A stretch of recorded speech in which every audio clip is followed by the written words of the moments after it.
Bonjour à toutes et à tous. Alors aujourd'hui, j'ai la chance et le plaisir de recevoir Dunia Chamberlain, que j'ai rencontrée à l'occasion d'échanges sur les réseaux, parce que quand on est dans certains, euh, on va dire, groupes, profils et tout ça, ben, finalement, on a des propositions qui sont très intéressantes. Et aujourd'hui, j'ai découvert du coup une pépite que je voulais partager avec vous. Dunia, est-ce que tu peux te présenter et nous présenter ce que tu fais? Parce que c'est passionnant et c'est tellement en accord avec mon groupe prof, et si je me réinventais, que forcément, on a des synergies. Voilà, merci beaucoup Muriel. Bonjour à tous et bonjour à toutes. Alors, je m'appelle Dounia Chamberlain. Je suis une éducatrice depuis toujours, donc c'est ma carrière. J'ai travaillé dans différentes écoles internationales. J'ai eu la chance de voyager un peu dans le monde. J'ai travaillé donc dans des écoles en Asie du Sud pendant presque 15 ans et j'ai adoré. J'ai travaillé aussi dans une école privée ici en Suisse, à la montagne, ce qui était extraordinaire. Et ces dernières années, j'ai travaillé à l'école internationale de Genève, en Suisse aussi. Euh, à côté des écoles, je suis aussi une des expertes pour le Comité européen des langues vivantes à Graz. Je ne sais pas si vous connaissez. C'est un comité, oui, c'est un comité où des pays peuvent s'inscrire et demander d'avoir des experts qui viennent dans leur pays pour leur proposer des formations. Et donc, moi, je suis une des expertes. Donc, quand ils ont des demandes pour l'approche Émile et la plurilittératie. Donc, Graz m'appelle et m'envoie dans ces pays. Donc, c'est une expérience extraordinaire. Alors, certains profs vont savoir ce que c'est que Émile et d'autres un peu moins. Est-ce que tu peux, s'il te plaît, du coup, déjà expliquer ce que c'est que Émile? Parce que ça dépend, en fait, sur les profs dans le primaire, dans le secondaire, prof de quelle matière. Des fois, on a on va dire, des connaissances sur certains sujets et des fois, on les a moins. Voilà. Donc, la formation Émile, c'est comment est-ce que je peux enseigner une matière dans une langue que les élèves ne parlent pas ou ils ne parlent pas couramment. Donc, moi, ce que je fais, c'est que je propose des formations où je leur montre plein de stratégies, comment faire pour que le contenu de ma discipline soit accessible à mes élèves et aussi, comment est-ce que je peux faire pour que surtout mes élèves puissent démontrer leur compréhension dans la langue cible ou dans la langue de l'enseignement. Oui, c'est une sorte de classe en immersion, en fait. C'est-à-dire que le cours de la discipline est donné dans une langue étrangère. Voilà, tout à fait. C'est très, très intéressant. Et après, ça va jusqu'à la plurilittératie où on regarde vraiment le langage ou les caractéristiques du langage dans chaque discipline. Donc ça, déjà, c'est devient déjà plus poussé pour les enseignants du secondaire. Alors, moi, je veux quand même dire que ça peut être aussi ouvert à tous. Et ça, c'est super important parce que c'est vrai que nous, on a des classes, Émile, on a l'impression que c'est réservé à ces classes-là.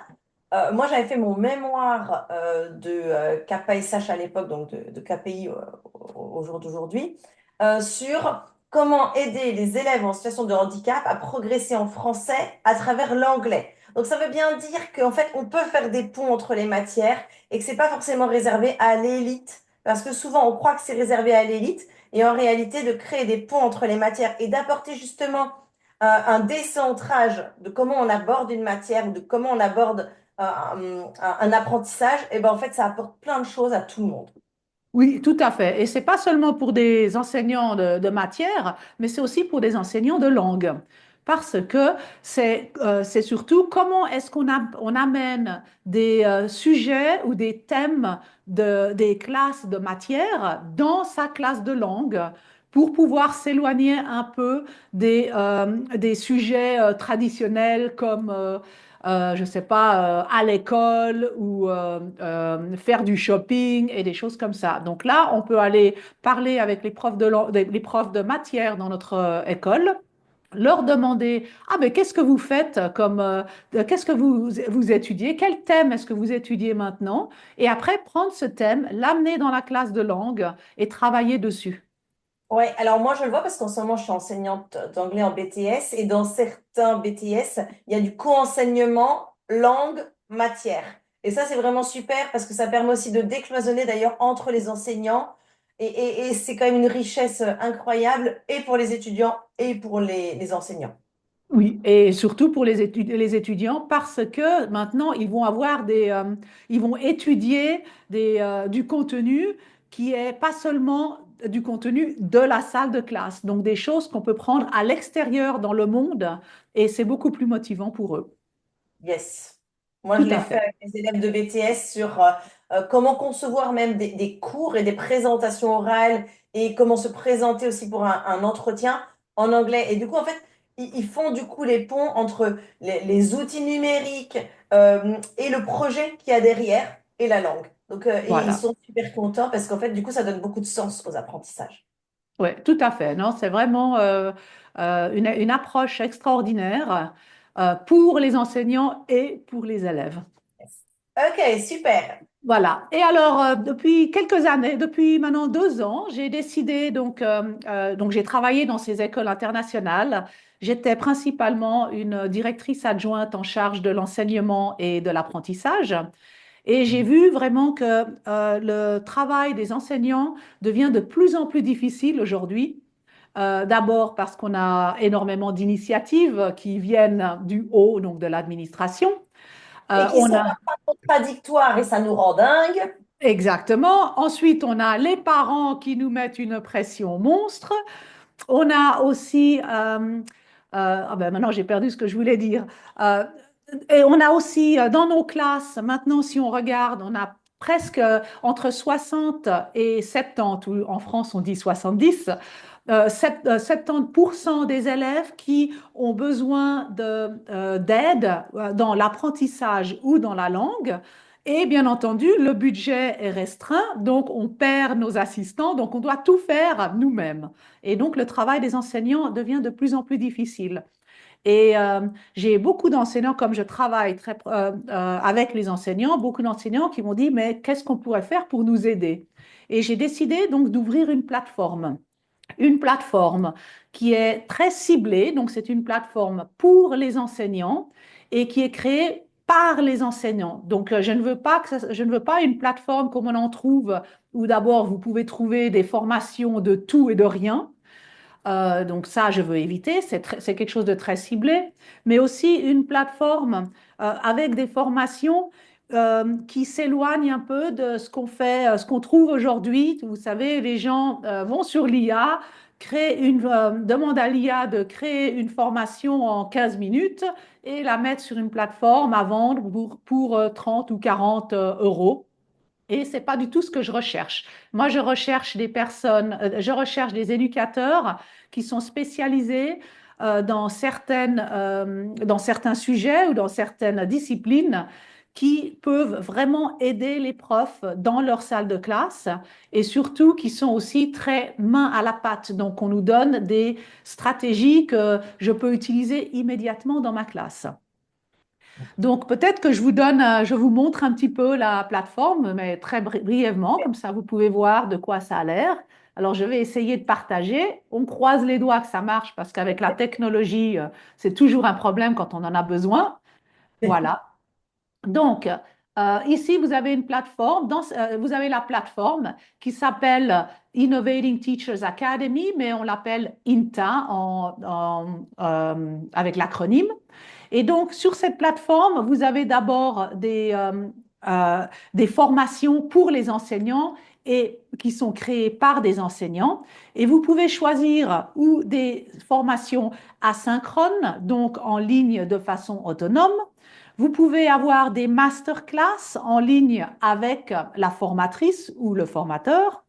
Vous pouvez choisir des formations en personne qui sont soit une journée entière ou 2 journées entières dans une ville ou dans un endroit spécifique. Et aussi, vous pouvez avoir des séances de coaching individuelles si vous voulez aller un petit peu plus loin après votre formation. Chaque formation est connectée à un groupe privé pour que vous puissiez d'abord demander des questions à la formatrice ou au formateur, mais aussi pour pouvoir discuter avec les autres participants. Euh, sur la plateforme, vous avez aussi une communauté. Donc, je vais voir, j'espère, je croise les doigts que ça tourne. Voilà. Donc, vous avez une communauté où c'est une communauté bienveillante pour vous, les enseignants, où vous pouvez évoluer dans un environnement sans pression et surtout sans jugement. Parce que souvent, on n'ose pas poser des questions parce qu'on a peur que on soit jugé, ou peut-être que l'administration vienne et dise, mais on avait déjà répondu ça, on en avait déjà parlé, et comme ça. Donc, dans cette plateforme, dans cette communauté, vous pouvez trouver donc du soutien, vous pouvez poser des questions librement, vous pouvez pratiquer, ou non, vous pouvez partager des pratiques pédagogiques qui marchent dans votre classe. Et aussi, il y a une section où vous pouvez simplement vous détendre et échanger et réseauter. Ce que j'ai pas dit au début, c'est que cette communauté, cette plateforme et communauté va devenir multilingue. Pour l'instant, elle est francophone et anglophone, mais je parle déjà avec des éducateurs et des éducatrices espagnoles et je cherche des Italiens. Donc, j'aimerais vraiment que ça soit quelque chose avec beaucoup de langues où on peut partager les pratiques qu'on utilise dans notre pays avec des enseignants d'autres pays et surtout aussi une plateforme qui offre des formations à des enseignants qui peut-être vivent dans un pays où ils n'ont pas accès à des formations, donc ils peuvent venir sur la plateforme pour justement pouvoir suivre des plateformes spécifiques. Moi, je vais Et revenir sur ton oui, idée d'avoir une communauté pour demander de l'aide. Parce que être enseignant, c'est souvent quand même être assez seul dans sa classe.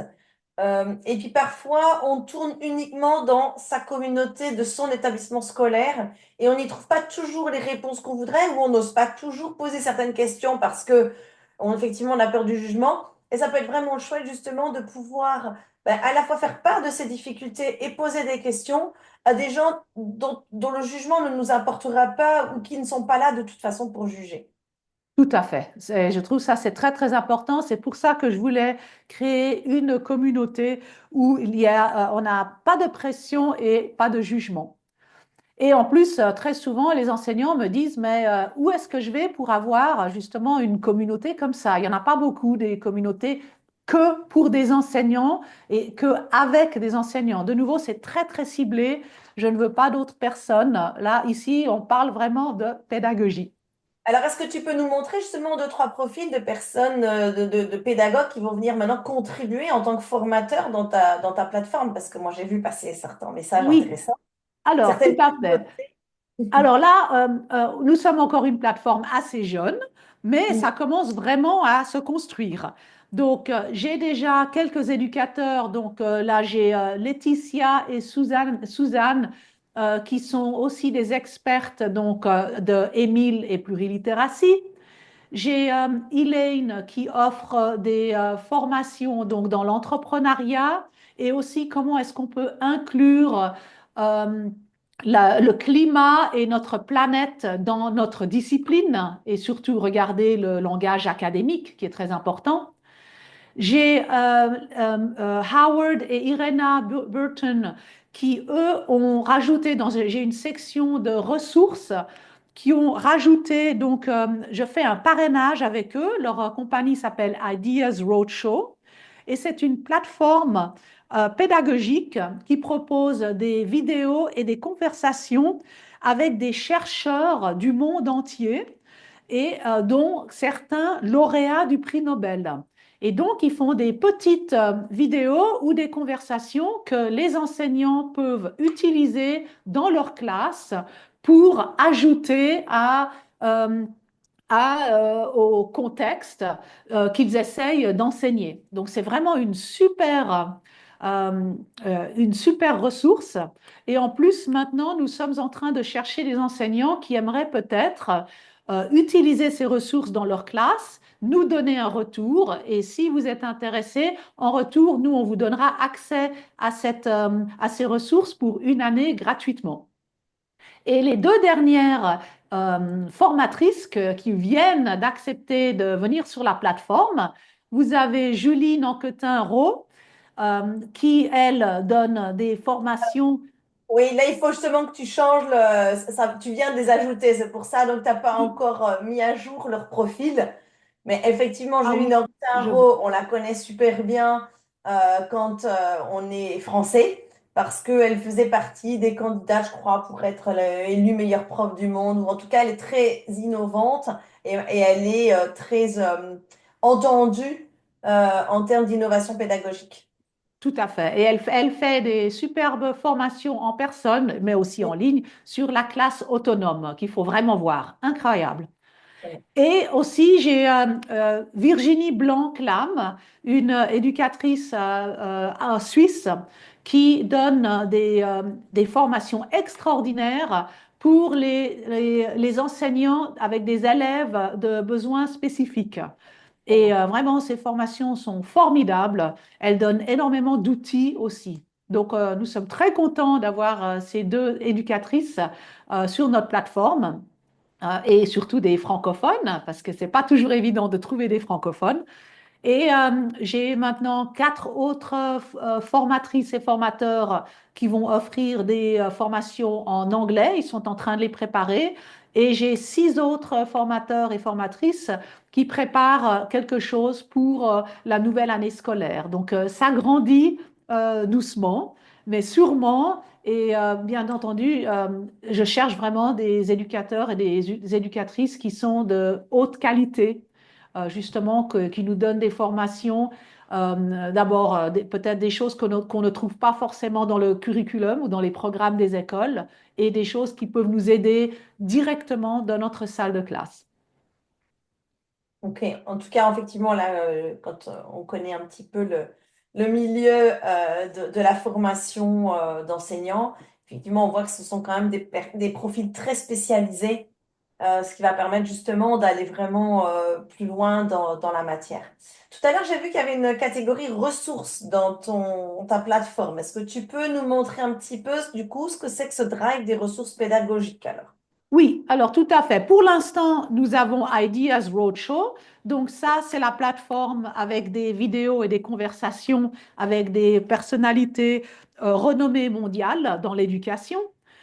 Aussi, moi, je vais continuer à ajouter, ben, j'ajouterai la vidéo qu'on est en train d'enregistrer aujourd'hui.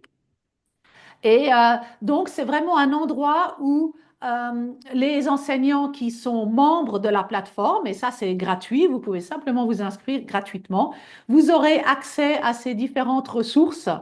Je vais chercher encore d'autres personnes pour ajouter, mettre des vidéos. Je vais demander à nos formateurs et formatrices s'ils ont des choses à mettre dessus aussi.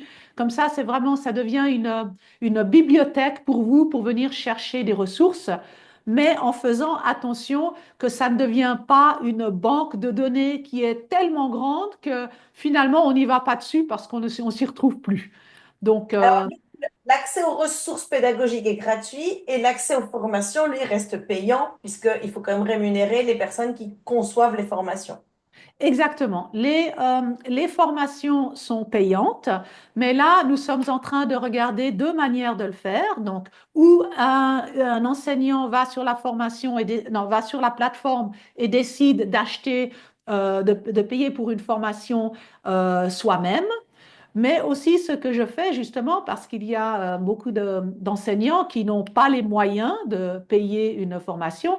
Donc, nous contactons aussi des écoles pour demander s'ils seraient intéressés de faire on appelle ça un bundle ou un package de quelques formations de la plateforme qu'ils mettront dans leur programme de formation continue. Et donc, ça sera payé par l'école. Parce que là, par exemple, je viens de faire ça. J'ai un groupe de formation qui est sur l'intelligence artificielle. J'ai contacté l'École internationale de Genève. Ils ont pris, donc, ils ont décidé d'offrir les trois formations à leurs enseignants et c'est l'école qui paye pour les enseignants. Donc, les enseignants peuvent s'inscrire gratuitement et prendre les formations et suivre les formations. Alors, ce qui est bien, c'est qu'on est enfin en train de voir des choses évoluer, même en France, parce que là, j'ai vu qu'il y avait une académie qui avait acheté une sorte de pack de formation sur le thème des compétences psychosociales. Donc ça, c'est bien. On commence à voir maintenant des académies qui, elles aussi, commencent à investir sur des packs de formation pour les enseignants et qui donnent du coup après accès aux enseignants à ces formations-là. Donc, Voilà, ça tout à évolue bien. fait. Donc, nous, on est justement en train de créer cette section avec des packs de formation. Et ce qu'on va faire, c'est que les écoles vont pouvoir choisir les formations qu'ils veulent mettre dans leur pack. Donc, comme ça, ils peuvent vraiment cibler ce que leurs enseignants ont besoin. Et après, les enseignants, bah, ils ont une page avec le pack et ils peuvent s'inscrire dessus. Et ça passe tout à travers l'école ou l'établissement ou ben, moi, je vais souvent dans des pays où c'est les ministères et comme ça, c'est vraiment à la carte pour le groupe d'enseignants ciblé. Ok, super, super, super. Donc du coup, tout à l'heure, tu as dit qu'il y avait certains thèmes où il y avait déjà des formations, donc comme l'intelligence artificielle. Est-ce que tu peux du coup détailler un petit peu plus cet aspect-là et montrer comment en fait l'intelligence artificielle justement peut être un levier pour les enseignants? Oui, tout à fait. Alors là, je vais juste arrêter de partager cet écran. Comme ça, on l'a déjà vu. Alors attendez, je retourne. Voilà. OK. Donc, oui, on a plusieurs différents types de formations. Et un groupe de formation qu'on a, c'est justement pour les enseignants, comment utiliser l'intelligence artificielle dans la classe. Comment on peut l'utiliser déjà pour préparer ses leçons, ses cours, ça c'est important. Comment est-ce que ça peut nous aider avec les évaluations? Donc, d'abord, créer les évaluations, différencier les évaluations, peut-être même aussi comment euh, corriger certaines évaluations et comment donner un retour aux élèves, et aussi comment analyser les performances des élèves ou les performances de la classe entière pour pouvoir adapter son enseignement et continuer le progrès, continuer à aider les élèves à progresser.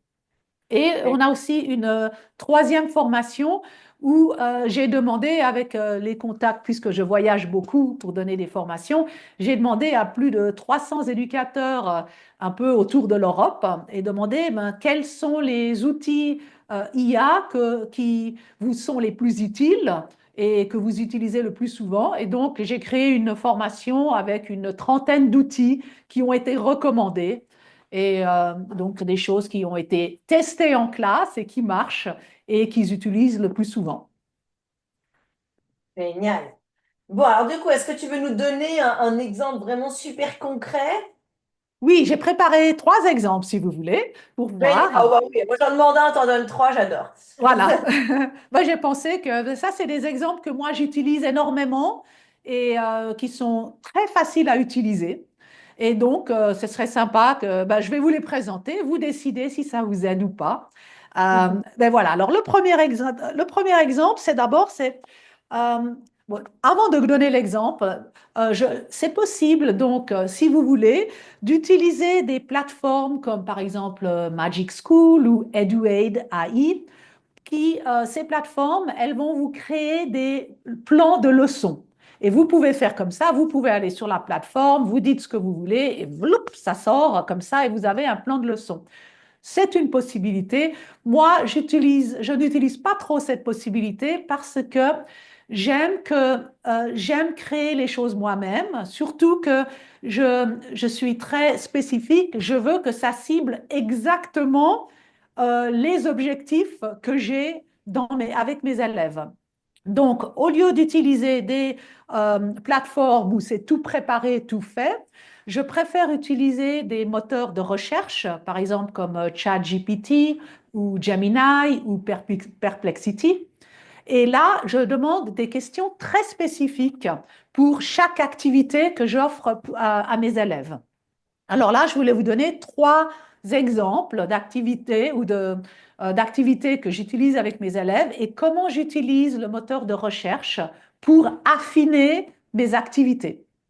Alors, la première, c'est, je trouve que souvent, donc ça c'est avec pour mes classes de langue, mais ça peut être utilisé aussi pour des classes de discipline.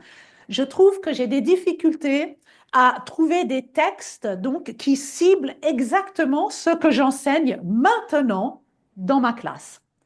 Alors, la première chose que je fais, c'est que j'aimerais créer des textes qui ciblent, par exemple, non seulement le vocabulaire que j'ai enseigné aux élèves, donc le vocabulaire spécifique, qui ciblent, par exemple, dans mon thème ou dans mon unité, donc j'aurai du vocabulaire, j'aurai un temps verbal ciblé, par exemple, le présent, j'aurai des connecteurs logiques. Et puis aussi, j'aime bien ajouter les noms de mes élèves dans les textes parce que je trouve que ça les motive, surtout avec les plus petits, mais même je le fais avec les élèves de 14-15 ans et quand ils voient leur nom dedans et dans le texte, ils sont un peu plus motivés. Donc pour faire ça, bien entendu, je ne peux pas aller juste sur l'Internet et trouver cette histoire, ce texte ciblé. Donc je vais sur ChatGPT et j'utilise un prompt ou une invite, mais moi j'aime mieux utiliser le mot prompt. Donc j'utilise un prompt spécifique. Alors là, j'ai deux exemples de prompts pour vous montrer. Alors le premier, ce serait pour une classe de débutants, donc des niveau langagier A1. Alors le prompt que j'utiliserais serait écrit un petit texte au présent pour des élèves de niveau A1, donc je dois toujours mentionner le niveau A1, et puis après, je donne les détails. Alors, en utilisant ce vocabulaire, donc je mets le vocabulaire que je veux utiliser, utilise aussi des phrases courtes, utilise des connecteurs simples comme et mais, et fait participer les élèves dans l'histoire. Et en mettant ça dans mon chat GPT, le chat GPT va me donner un texte créé spécifiquement avec ces critères.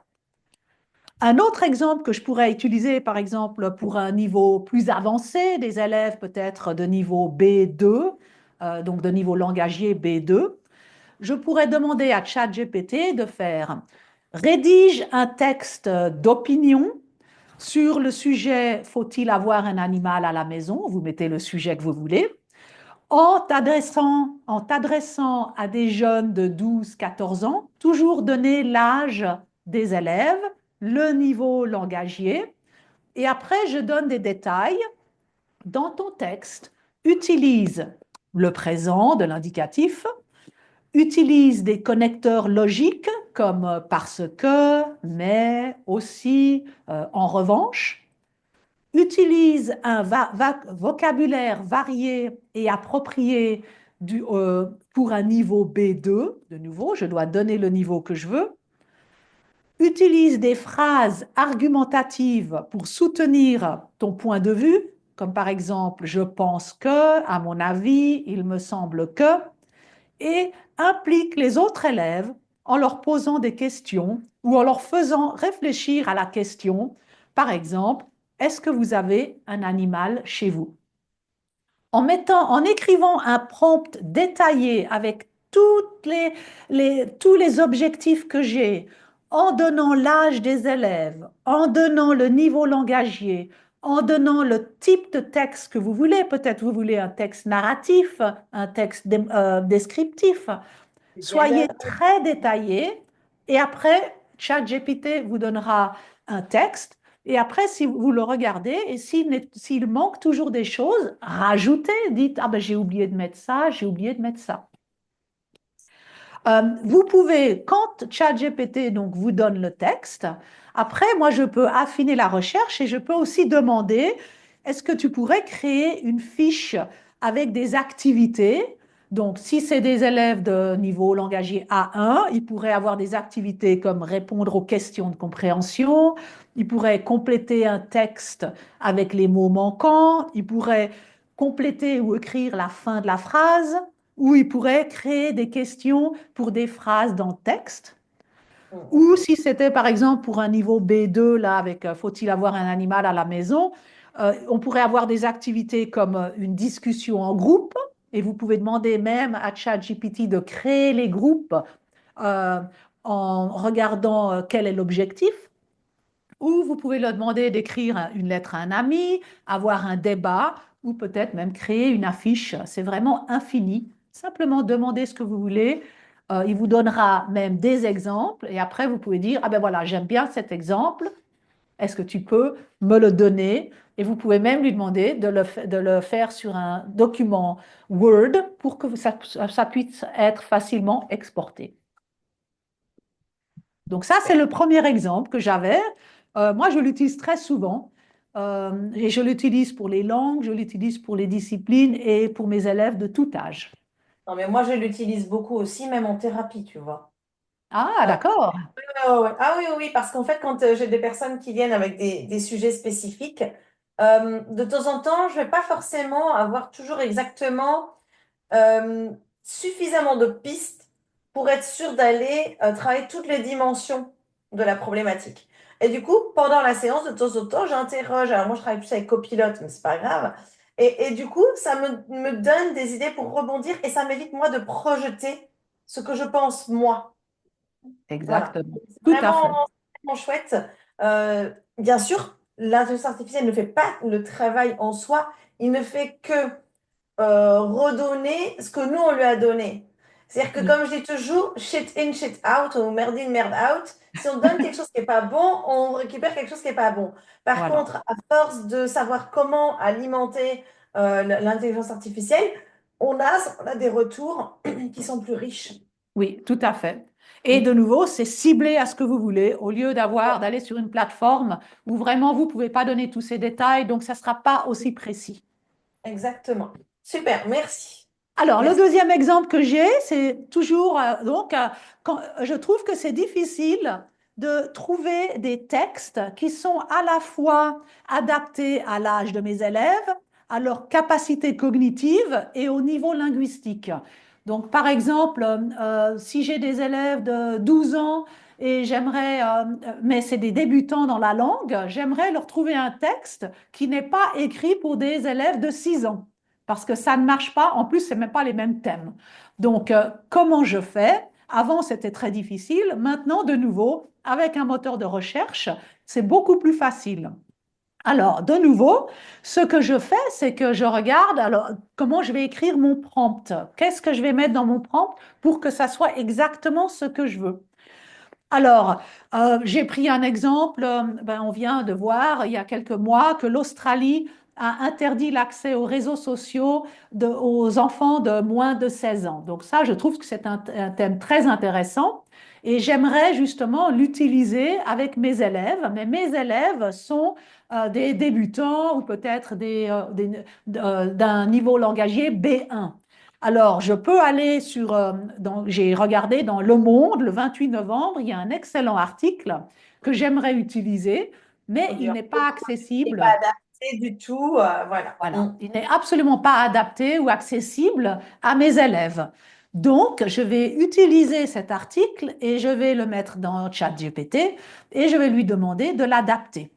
Et alors, pour faire cela, voilà, je vous ai donné un exemple je vais vous dire, donner un exemple de prompt que j'ai utilisé et qui marche très, très bien.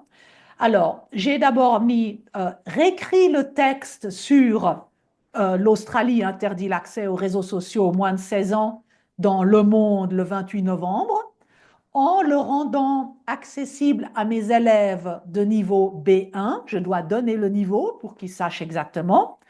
Ensuite, je lui dis, alors assure-toi inclure des noms apparentés lorsque c'est possible. Ça, c'est une stratégie qu'on utilise toujours parce qu'avec les noms apparentés, c'est plus facile de comprendre le texte. Mais garde le vocabulaire académique ce qui est toujours important. Il faut toujours que les élèves connaissent le vocabulaire académique. Utilise des phrases complexes en simplifiant les structures, mais qui restent accessibles en simplifiant les structures grammaticales pour éviter des constructions trop complexes. Ajoute des connecteurs comme en conséquence, par ailleurs, en plus, pour assurer une meilleure cohérence et fluidité. Et ajoute des exemples concrets pour clarifier les idées principales. Et donc, je laisse ChatGPT créer un texte. Je pourrais aussi, si ça m'intéresse, je pourrais aussi ajouter ou demander, ajoute à la fin de chaque section une question ouverte, simple, pour encourager les élèves à réfléchir et à participer activement à la lecture du texte.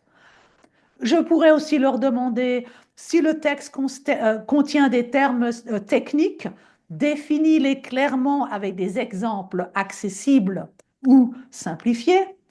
Ou je pourrais aussi demander, lorsque c'est possible, remplace certains mots répétitifs par des synonymes pour enrichir le vocabulaire tout en restant accessible aux élèves.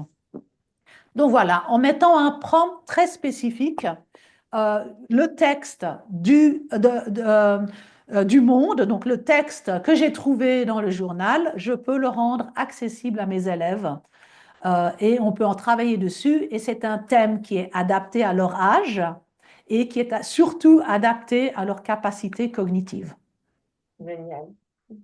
J'adore. Moi qui ai vécu beaucoup à l'étranger et qui me suis arraché les cheveux sur le fait de trouver des textes pour mes enfants qui avaient un Oui, âge qui ne correspondait pas au niveau. C'est-à-dire qu'en fait, si je voulais prendre des livres de leur âge, c'était inaccessible. Et du coup, pour les aider, j'ai dû passer par des livres de bébés, en fait. voilà. Et là, Et ça, c'est aujourd'hui, très frustrant pour c'est le... complètement différent.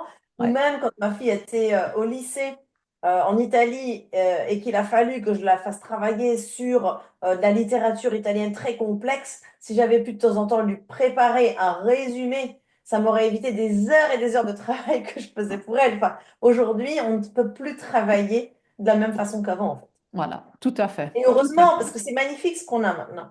Ah, c'est incroyable d'avoir ces outils, mais il faut apprendre à les utiliser Oui, correctement et il faut vraiment apprendre à comment faire les prompts, comment écrire, qu'est-ce qu'il faut inclure pour qu'on ait vraiment de nouveau quelque chose de qualité qui sorte.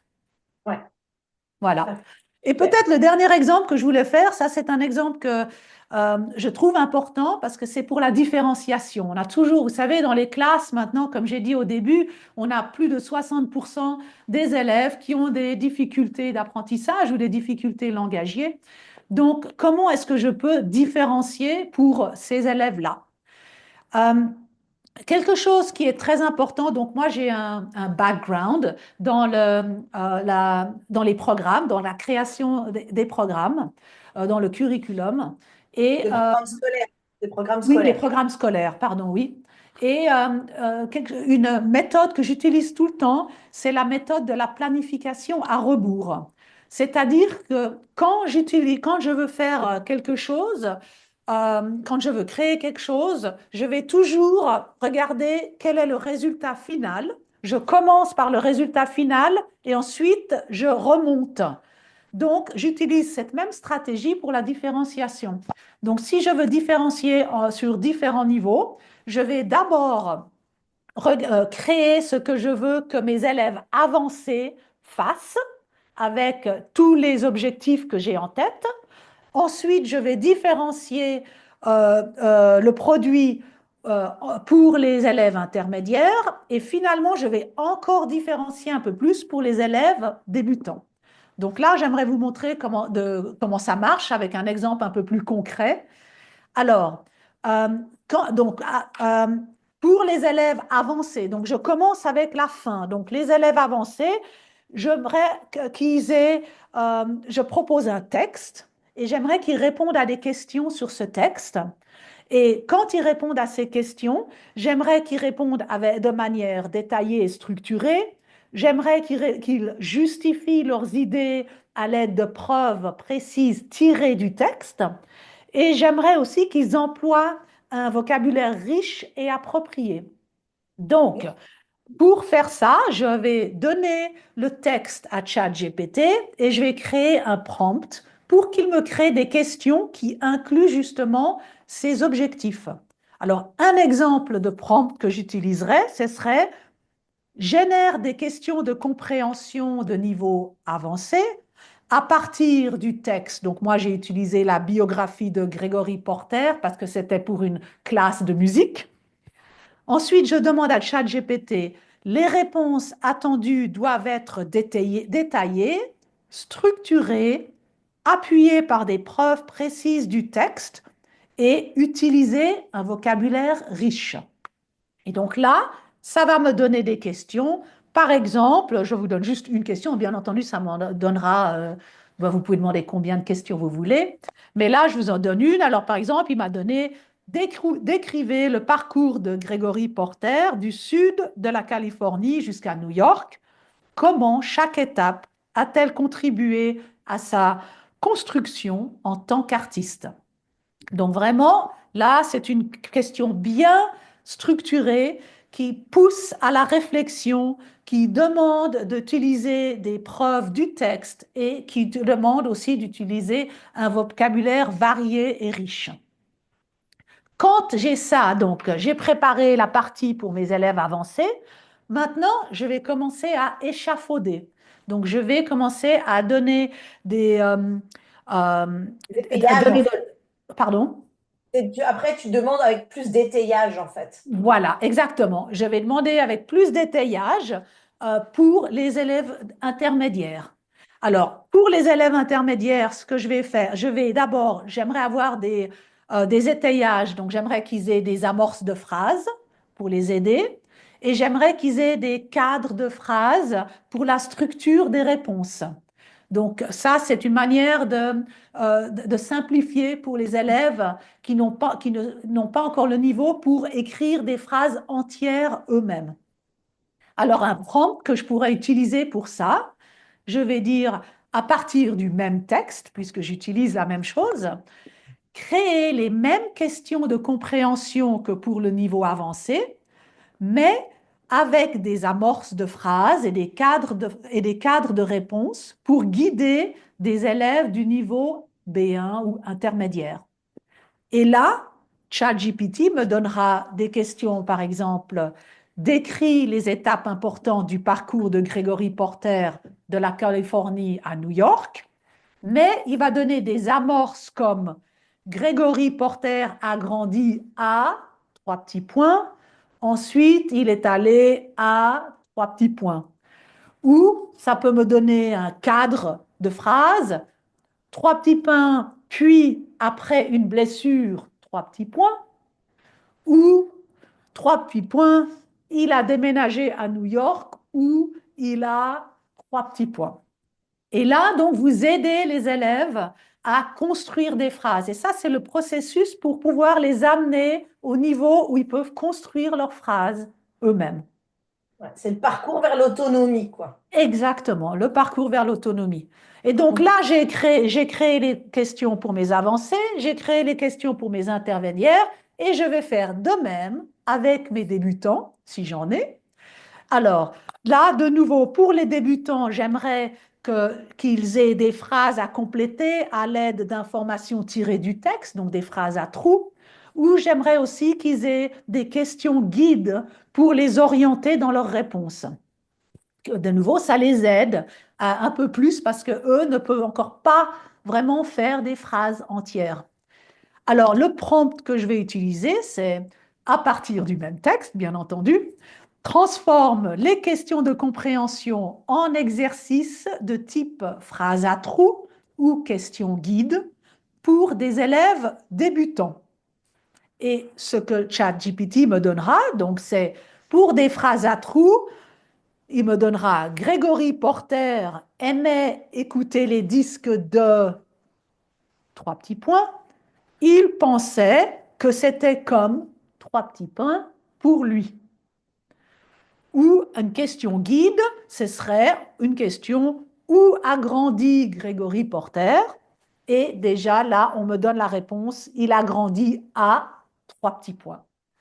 Oui, Donc, et puis Aussi des questions avec enfin, des propositions multiples aussi. Aussi, des propositions multiples, tout à fait, des vrais ou faux, des choses où ils ne doivent pas écrire des phrases. Donc, vous avez plusieurs manières de le faire. De nouveau, demandez quels sont les différents types de questions que je pourrais demander avec un élève du niveau langagier A1 et il vous donnera plein d'idées. Super.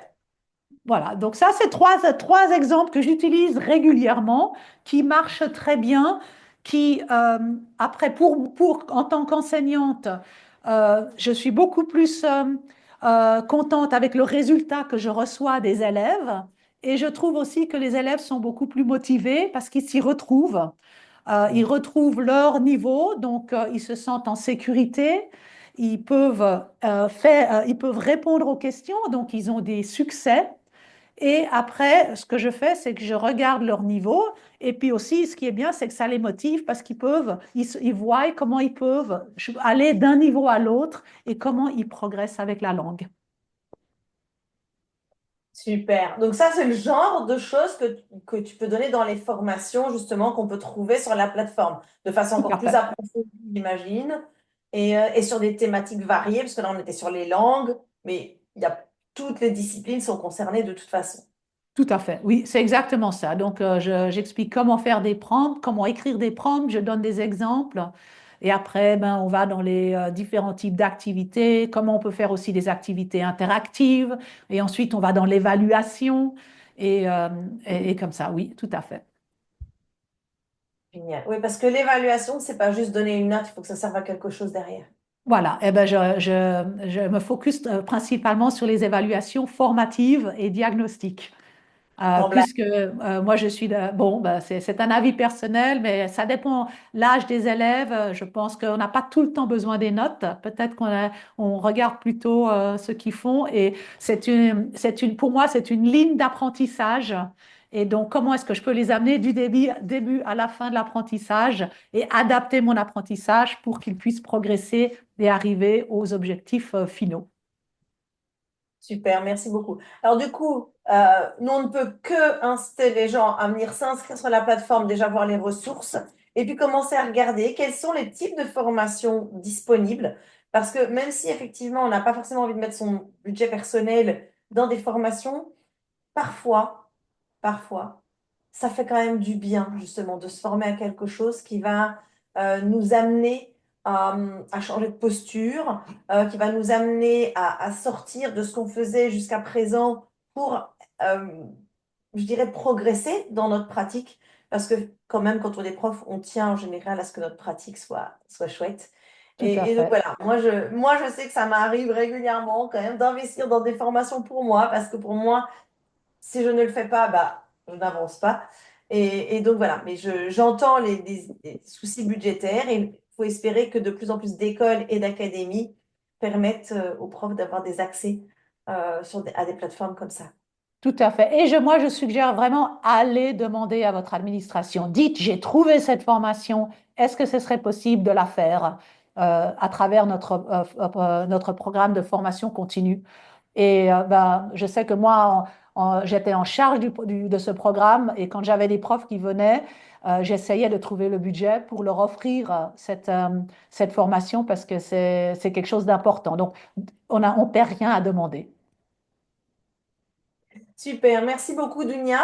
On mettra de toute façon donc, le lien vers la plateforme sous la vidéo. Oui, Voilà. Et puis, eh ben, bonne journée à tous et à toutes. Et continuons à nous réinventer en tant que prof, parce que c'est ça qui va faire que notre métier reste et sera toujours passionnant. voilà, Au ben merci revoir. beaucoup Muriel, c'est vraiment sympa et au revoir à tous. Et j'espère vous voir bientôt et pouvoir échanger avec vous. Merci.